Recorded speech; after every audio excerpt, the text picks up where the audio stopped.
Everyone, today we say about 20 sentences in English and Telugu. Where is he or she? అతను లేదా ఆమె ఎక్కడ ఉన్నారు? Give me some water. నాకు కొంచెం నీళ్లు ఇవ్వండి. Let's start the work. మనం పని ప్రారంభిద్దాం. Close the door. తలుపు మూయండి. Open the door. తలుపు తెరవండి. Turn on the light. Light ని ఆన్ చేయండి.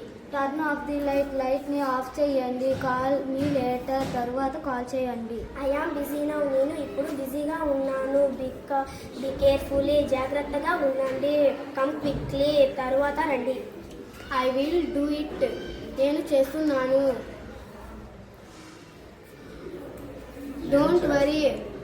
ఆందోళన పడవద్దు. Tell me the truth. నిజం చెప్పండి. What happened? ఏమైంది? No problem. సమస్య లేదు. Speak slowly. నెమ్మదిగా మాట్లాడండి. Listen carefully. జాగ్రత్తగా వినండి. It's okay. పర్లేదు. I am coming